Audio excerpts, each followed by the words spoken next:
How special will this friendly be for both the clubs and the fans? Well, it's very exciting. I think from a Newcastle point of view, obviously they've sold out their full allocation already. They're as you know, football crazy, aren't they, in the northeast of England, and it's not too far to get up to Glasgow for a big game like this. So any pre-season game of this magnitude for me is great, because you obviously look at the players have signed as well over the window, both for Newcastle and Celtic. I think the fans want to come along and see new signings and see how the team are shaping up for the new season. But it's been a while. Actually, we were just looking, weren't we, before it's 2007 since the last time. You thought there'd be more games since then, but yeah, it's fantastic that they're going to play in July 19th. 2007. What are your memories from back then?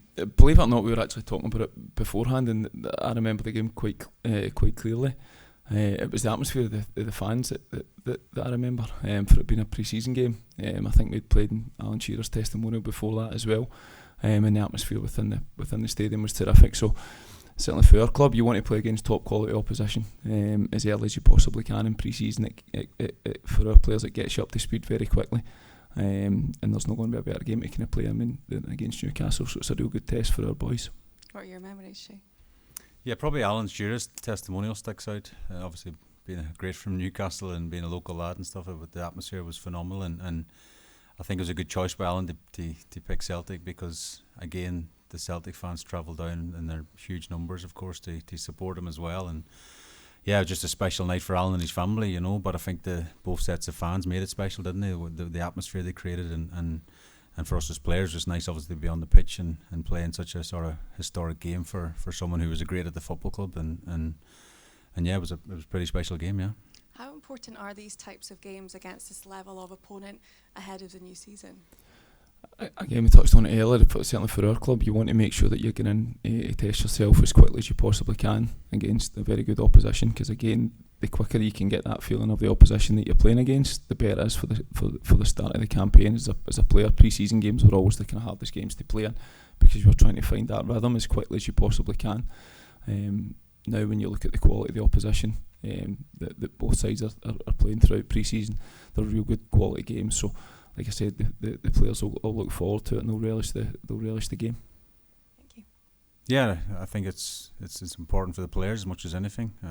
They want to play in the first game of the season, don't they? And every single pre-season game is hugely important. And when you've got strong opposition like Celtic, for a Newcastle point of view, it's a brilliant game with a huge support behind them as well. Both away fans and Newcastle fans. Of course, the Celtic home fans will let them know they're in for a game. So it sets up for a great game. Season, guys, obviously 2 League Cup winners. How special a season was it for both Brendan Rodgers and Eddie Howe, respectively? Yeah, certainly for us. Again, I'm only going to speak about Celtic, because that's what your kind of bread and butter is. So listen, for us, it was another hugely successful season. I think the biggest positive that we could take was the progression within the Champions League. That was massive for our club. It's something that we've been looking to improve. The squad's in a really good place at the minute. You've seen that way. We winning the 2 trophies last year, so we're really looking forward to going back into this season. And that, again, the manager, the staff, the players will be willing to go after an enjoyable break.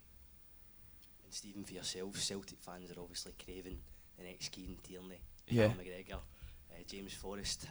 How good a position is it the young players are in to maybe get an opportunity in this kind of fixture? Yeah, listen, that's what we looked at it towards the end of the season. You've seen Sean McArdle broke through and make his debut. Jude Bonner made his debut last year. Francis Turley made his debut last year as well. So for us as a club at B team level, it's great. Do you get a pay rise or anything? Not quite, but you could certainly, if you want to speak to Michael, sure, that'd be great. No, but listen, for the job that we do, the most important thing is trying to get players into the first team. We know how difficult it is. Celtic supporters, they love nothing better than seeing one of their own coming through. Our job as the coaches at B team level is to try and produce young players that are capable of playing in the first team. We know how hard the job it is because of how strong our first team squad is, but when you see guys like Kieran Tierney coming back, you've still got Callum, you've still got James.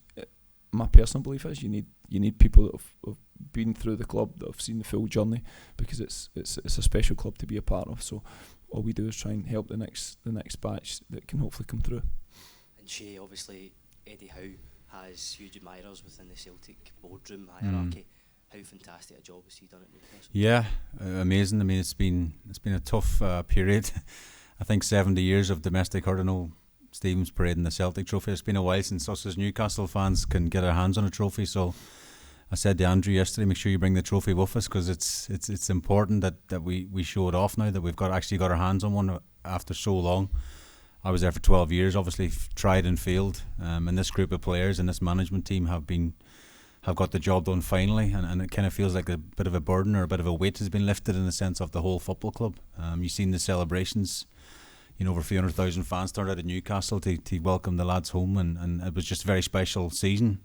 And then I suppose to top it off with Champions League qualification was massive as well. And it was a scary last day of the season because I was covering it for Premier League TV in London, and of course Everton scoring wasn't the script that we were looking for. But excuse me, I think over the course of 38 games, I think it's what you do over the course of the season, not just one game. And it was the cherry on top of a brilliant season for Newcastle to get Champions League qualification. We were there 2 years ago. Some great memories. Paris Saint-Germain coming and got blown off the pitch at St James's Park. It's where you want to play, where the players want to be, and where this football club wants to be.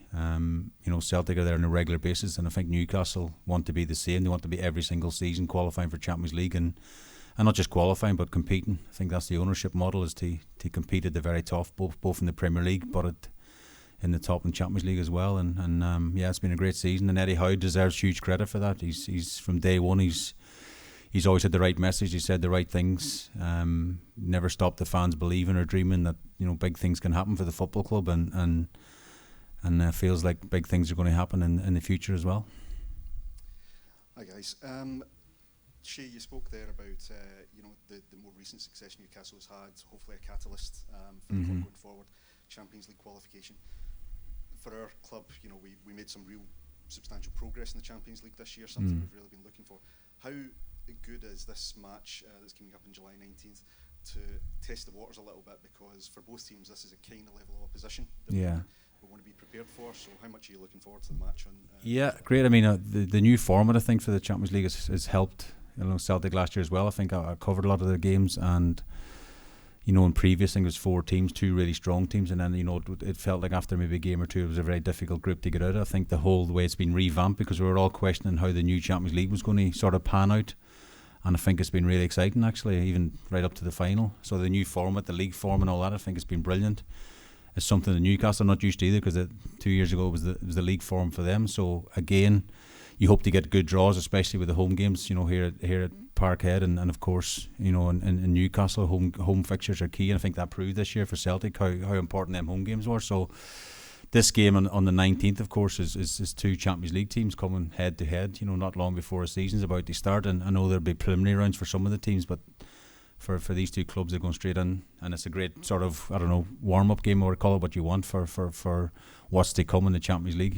For the Newcastle players, for example, away from home, this atmosphere will be pretty special, and it's just a test for the players and for the manager as well.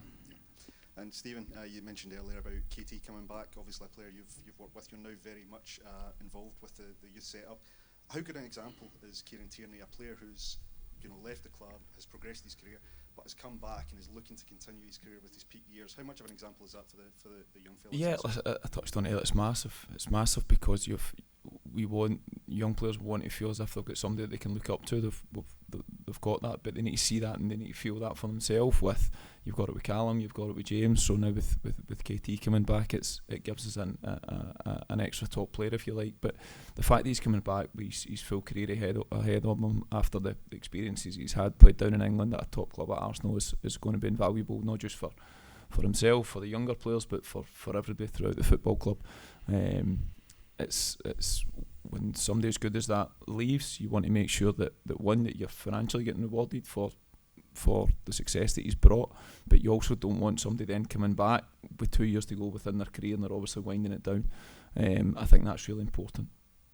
And Kieran's coming back at the age that he's at. He's, like I said, his full career's ahead of him. For the national team, for us as a club, it's tremendous. So it's gave everybody a real boost.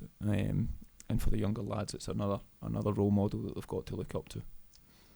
And Shay, last question from me, but You obviously were part of the club many years ago, moved on, had a fantastic career. I don't think anyone would put that in doubt. But when you get the chance to come back up to Celtic Park, and obviously with the fixture coming up, is there ever a little hint of the what if in your mindset and wonder about what it had been like? Yeah, there is. Yeah, I mean, I was on the bench once for an Old Firm game when I was 17, praying to God that Packy Bonner wasn't going to get injured because I was going to have to come off the bench at 17. So I would have been a nervous wreck if I'm being brutally honest. Skis boots in the car, by the way. No.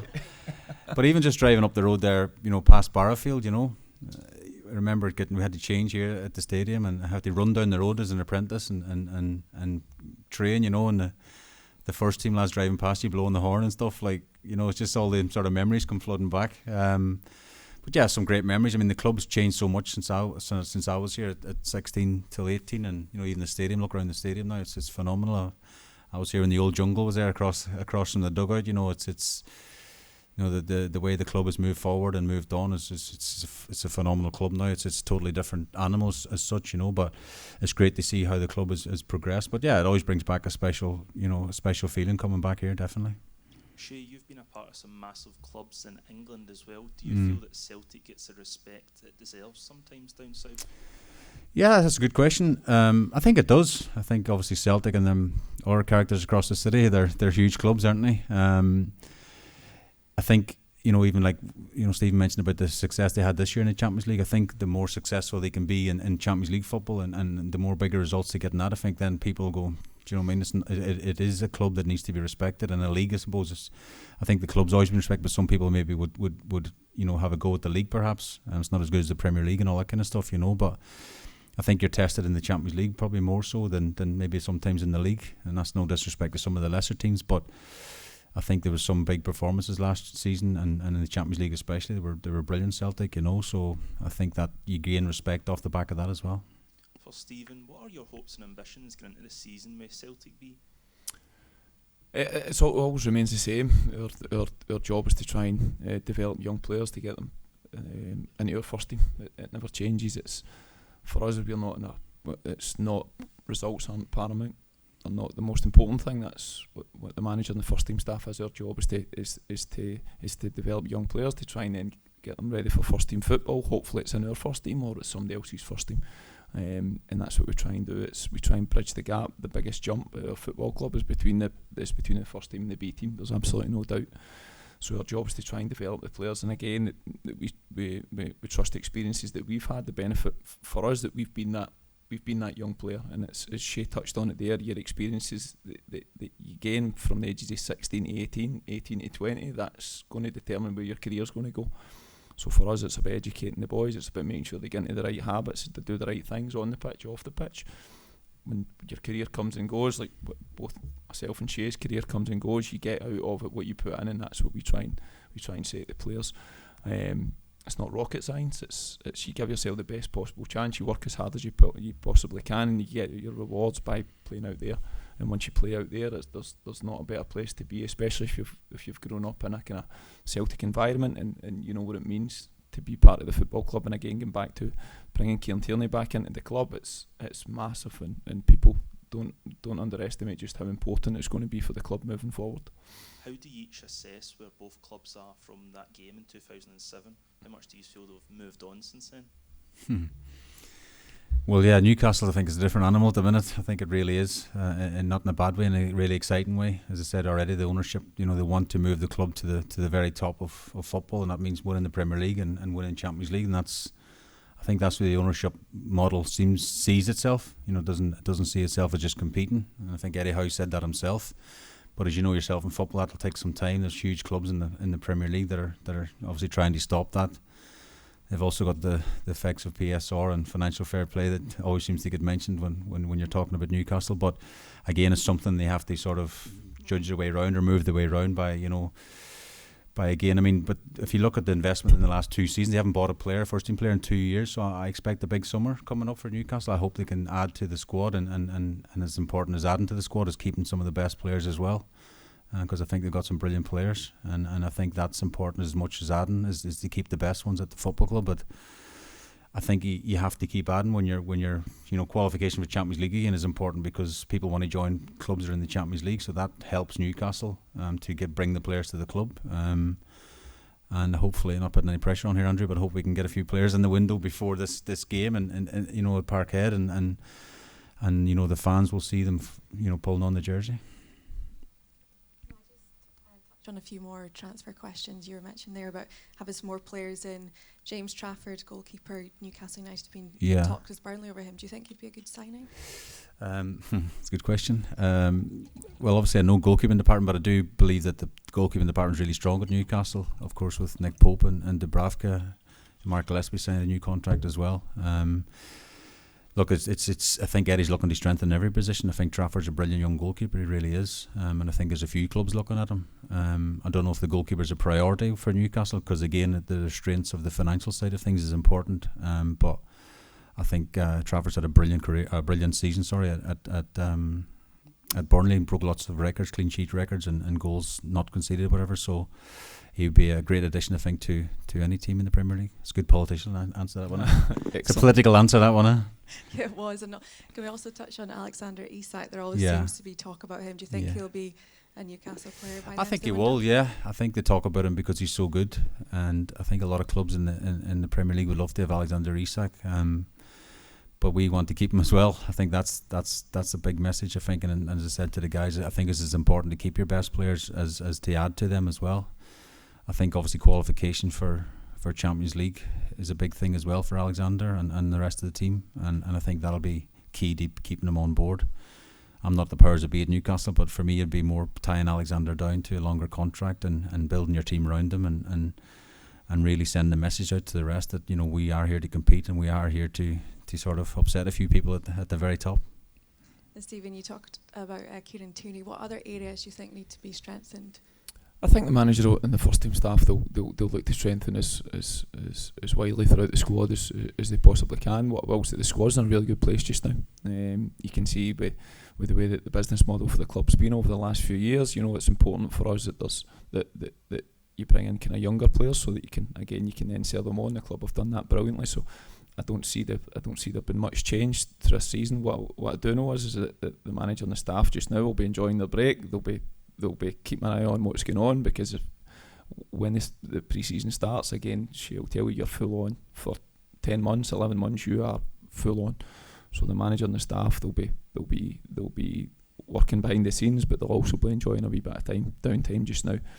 They'll know exactly where the areas of the squad that they'll look to strengthen, and I've no doubt that they will strengthen the areas in due time.